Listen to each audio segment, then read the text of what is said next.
the wrong way, Yeah. because I'm just totally incompetent when it comes to electronics. We're talking about how I'm a much better cameraman for this thing than Dad is.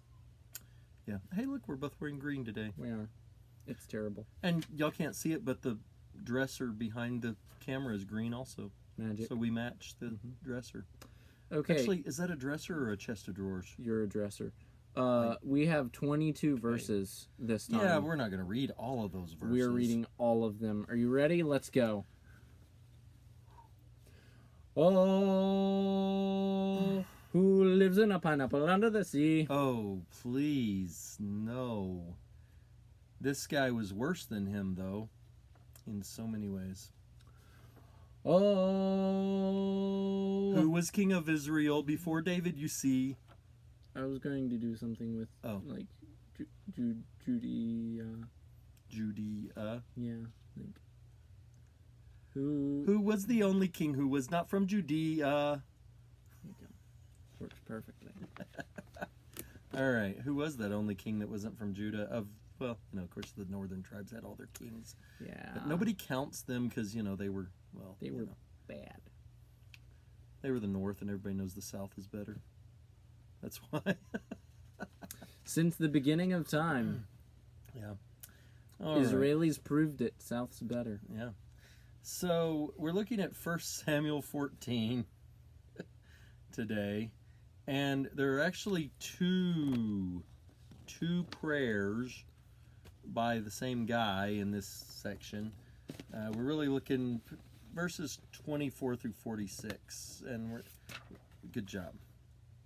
That would have probably been a thing to do like before we started the camera. You have nice hair.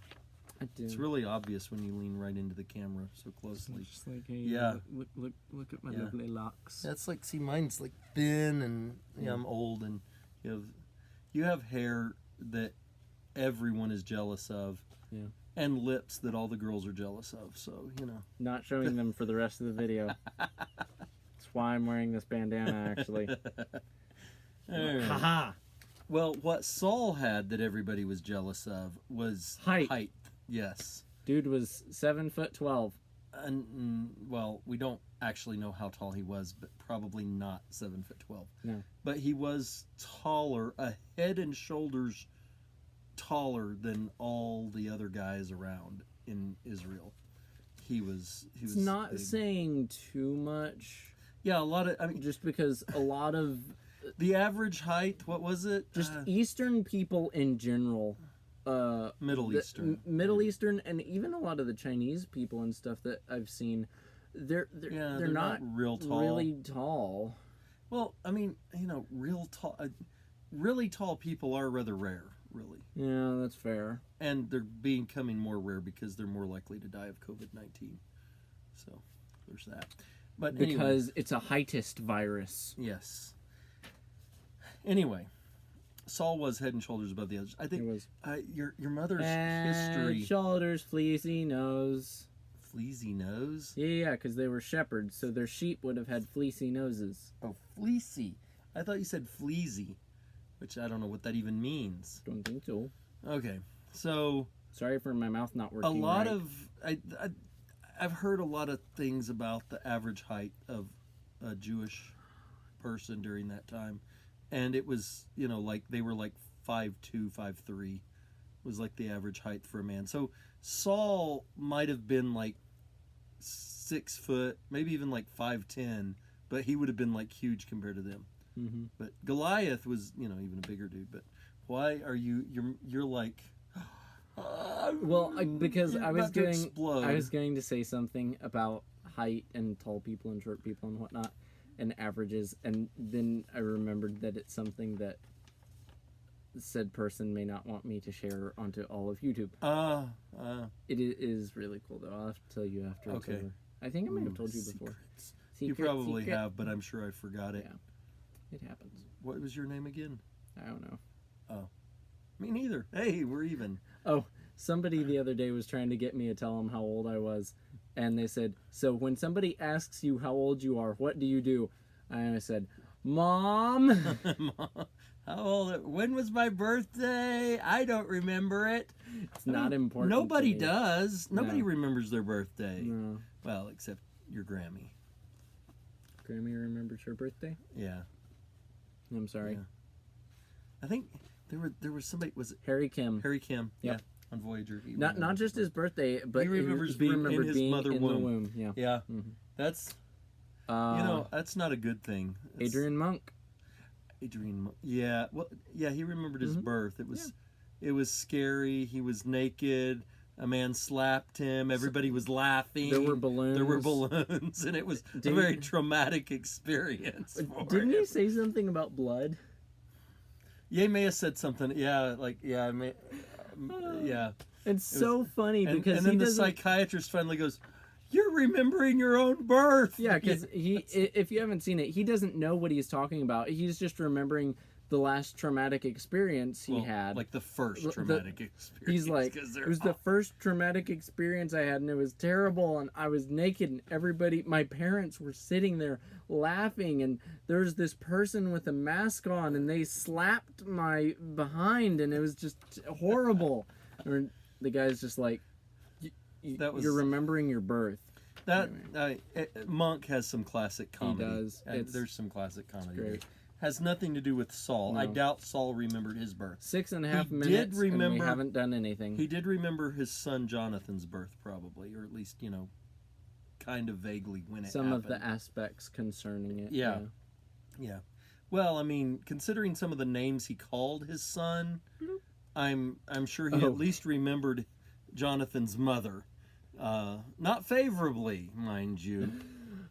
He didn't say that beautiful, sweet wife of mine who gave birth to you. No. That was not what he said. Anyway, but that's not in this section. In this section, he just wants to kill his son.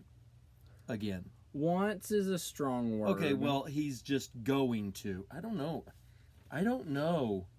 I mean, when you get right down to it, he says, even if it's my son Jonathan, he shall die.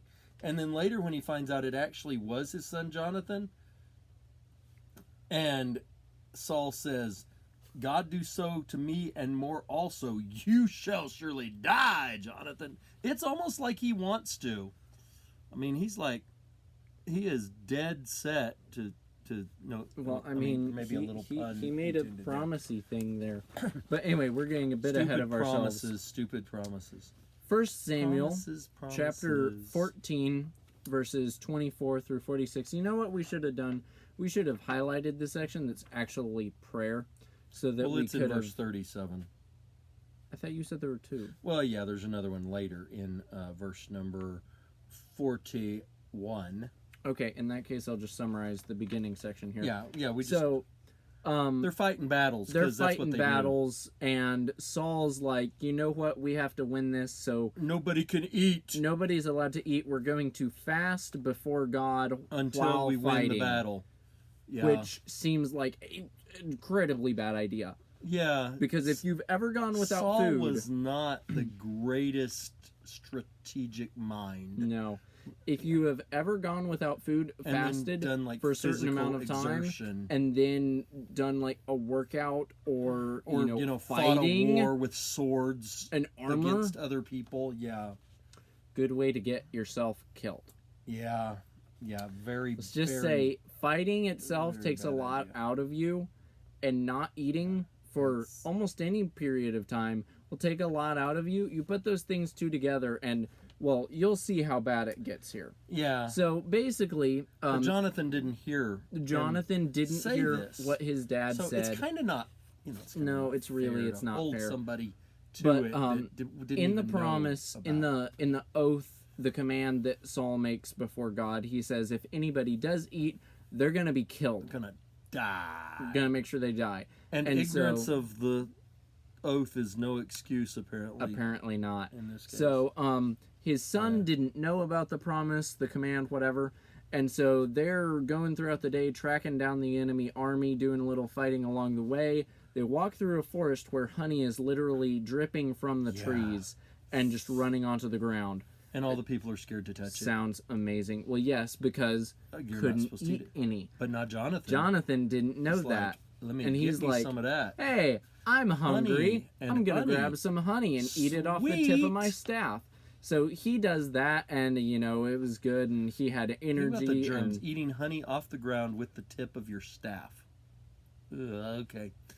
see, that just goes to show. When you're hungry, you'll do anything. Well, not only that, but that the Israelites, who were so concerned with washing things and purification and cleanliness, eating honey off the ground from the tip of your staff, totally fine. But honey's an amazing thing. It never spoils. It's an amazing. Honey is the embodiment of invincibility. It's the only food that never rots, never goes bad. I mean, it crystallizes, but you can just warm it up and it thaws again. Have you heard that legend about a specific strain of Chinese honey that will give immortality or whatever? Oh yeah, there was a Sherlock. Yeah, it was a Sherlock thing. I don't think that's real. It was like a Sherlock short story or something. It was pretty cool. Not real, but cool. Mm-hmm. So Jonathan eats the honey, and then later on, people tell him about the oath, and they're like, "Hey, you should really have done even that." before that, there's like, okay, so then some bad things happen. Well, the people are like eating food on the ground and stuff. Yeah, they beat. So they win the battle. They win, and so then they're like, okay, we've won. So like what the happened oath is before over. this with Jonathan and his shield bearer in chapter 13, and the first part of 14 is even more. I mean, these two guys go in and just start killing the Philistines by themselves. It's crazy. Jonathan was a pretty cool dude. He was.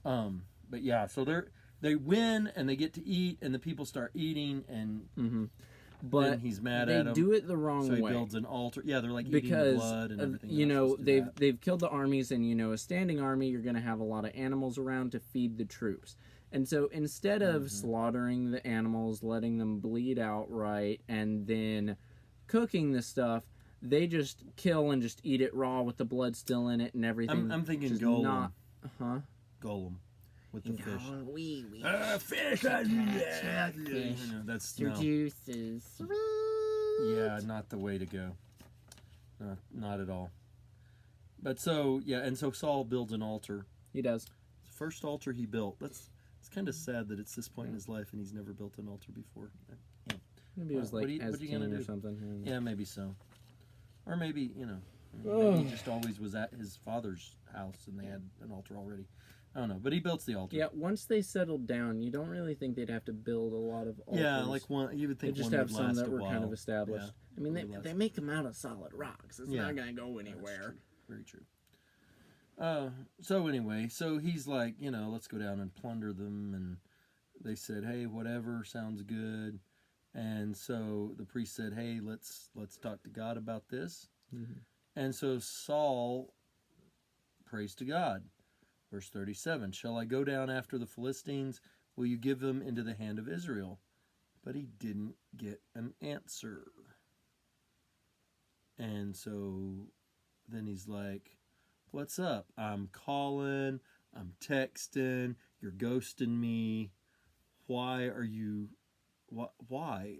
I mean, our God is a modern God. He was ghosting before it was a thing. He was, well, the Holy Ghost. You've heard of him, right? There you go. Right, so we got, they've got this situation then where he's not getting the answer. So he doesn't know what to do. So he's like, okay, you know what? I know what's going on. There's sin. Now he thinks that it's because the Israelites were eaten with the blood, which, I mean, it would make sense. Yeah, it does make sense. Very much so. And so he does this is a weird thing they've got. He says, all right, you all get on one side, and he said it doesn't matter who it is, whoever sinned, he's going to die, even if it's my son Jonathan. But he said, my son Jonathan and I are going to get on one side, y'all get on the other side. They're like, okay, whatever, whatever you think. So then he says, verse 41, he prays again. O Lord God of Israel, why have you not answered your servant this day? If this guilt is in me or in my son Jonathan, O Lord God of Israel, give Urim. And if the guilt is in your people Israel, give Thummim. Now the the Urim and Thummim is something that we really don't know much about. I had an interesting conversation with a guy about these at one point. Okay. Probably not time to rehash the whole thing here. No. But basically, we think it's kind of like flipping a coin. I mean, not that that it was a coin, but it's like that. It's like the casting of lots that the apostles did to basically pick Matthias. The idea here is that Saul says, if it's this, then let it be heads. Give it. And give if us this it's sign. the other one, then let it be tails. And I'm gonna flip the coin, and it's up to you. You know. Yeah. It's kind of like Gideon and the fleece situation, you know. And if it's like this, then I'll know. And so, this was but an this actual Urim and Thummim was the thing that the priests did it. It was somehow. an actual like official way to talk to God that was established in Leviticus. Yeah, I think it was in Leviticus. Either Leviticus or Exodus, most likely. Yeah. But this is one of the first 5 books. It's wild of law. stuff. It's not the kind of thing. No. And whatever they were, they apparently it was like actual items that were actually, you know, I don't know if they drew them out of a bag or like dice they rolled it or like a coin they flipped it or something. We don't know because it's been totally lost. Yep. And so nobody even knows what these things are. But it's an interesting thing. Look at some crazy ideas about it. Just don't get too carried away. Yeah. Well, There's some crazy stuff out there. There is crazy stuff out there. So anyway, basically he's saying, you know, pick between us and them. And of course, it came up as the us. Them. Yeah, us. Yeah, the Jonathan and Saul. Yep. And so the people escaped. It wasn't them. We're free. So then Saul says, well, cast between me and Jonathan. Cast the lot. And of course it was Jonathan. Yep. And he's like, boy, what you done did now? You gonna die. And so Jonathan says, you know what? I mean, like, seriously, I tasted some honey. Yeah. It's like, of all the things. But then at the same time, it's not like a, Dad, I tasted some honey. What's up with that? This is stupid. It's more of like, what he actually says is, I tasted a little honey with the tip of the staff that was in my hand. And then, here I am. I will die. It's just like, yeah, okay, you've said this, you've made this promise, and so now I'm command in front of God. I'll carry it out. I'm a dead man now. Yeah, well, you know, it kind of reminds us of Jephthah and his daughter. Yeah. I mean, okay, Dad, do what you said. And I mean, do what you said. You want want a lesson from this? I mean, the kids back then, they were serious about carrying out what their parents said. Well, I mean, like Abraham and Isaac, where Isaac, we assume, was almost a full-grown man by that point. To their parents, they got killed, stoned to death. Yeah. Our son is rebellious and a drunkard. Stone him to death. So it's like I can do what my parents want me to do and die, or I can not do what my parents want me to do and die. That's right. Great options for kids in the Old Testament. Yeah, it's good for them. Anyway, yeah. So then, though, so you've got both of those prayers. The first prayer, God doesn't answer. Then Saul complains to God, hey, why aren't you answering? Oh, no, I know it's because of sin. So, hey, let's do this, and we'll figure out what the sin was. And voila, here's the sin. And God answers then. Yep. When he asks, okay, hey, choose between us. Then God answers that time. And then the people save them. Yeah, the people come in and they're like, hang on. Wait a minute. In the previous chapter, fair. Jonathan saved all of our butts, so, we're going to step in, we're going to help him out this time. Jonathan is awesome, and we like him better than you. You know it. Maybe and so then that's the end of that. They save Jonathan, and then they all go back. And he didn't die. And the Philistines go back. And Saul broke his vow. Well... And Saul, Saul's been making a habit of, doing stupid stuff. I mean, in the chapter right before this, Saul was offering sacrifices without the priest there. Yeah. So in fact, God had already said, you're going to lose the kingdom because of this. You're a troublemaker. No. Yeah, don't do that. You're a bad guy. So. That's that. And everybody leaves. Yep. And it's a happy ending. Philistines go home. The Israelites go home. fight another day in 2 more chapters when David kills Goliath. So I don't know that tune because I'm That's really bad at tunes. I've done it before on this channel. It's I thought you would go with this is gonna be the best day of my life. no, it's a I mean, that's what I thought. Gandalf epic jazz music. Gandalf loop. epic jazz. Yeah, I'll have to pull it up for you. Not that it'll Okay. matter because you'll forget it as soon as Yeah. I hit the pause button. Oh. Yep. Yep. Well, glad you were here. Are we? Well, they weren't actually here. We're glad you're there. Yeah, I'm very glad that you weren't like in my room at the time that we were filming this. I don't know why. Well, I mean, depending on how many people, it would have been really crowded. Yeah. It's kind of small. Yeah. I mean, yeah, not a real big room. Anyway, we are glad that you watched. And again, go back if you've missed any of these. They are some interesting things about prayer in the Bible. Things that we would never imagine if we had been imagining. We would have never come up with this kind of stuff. So, all right. And remember to be keeping an eye out for our videos on world religions too. Whenever they exist. Whenever they exist. They do exist, about 5 Occasionally. or 6 of them at this point. And we'll try to get another one up for Sunday. All right. So, good to see you. Or good to let you see us, because we didn't really see you. Maybe. You'll have to let us know if it was good to see us. It was good for us to be seen. We really was. Yeah. We'll go with that. So have a good one. And hope Until you come next back. time. Bye.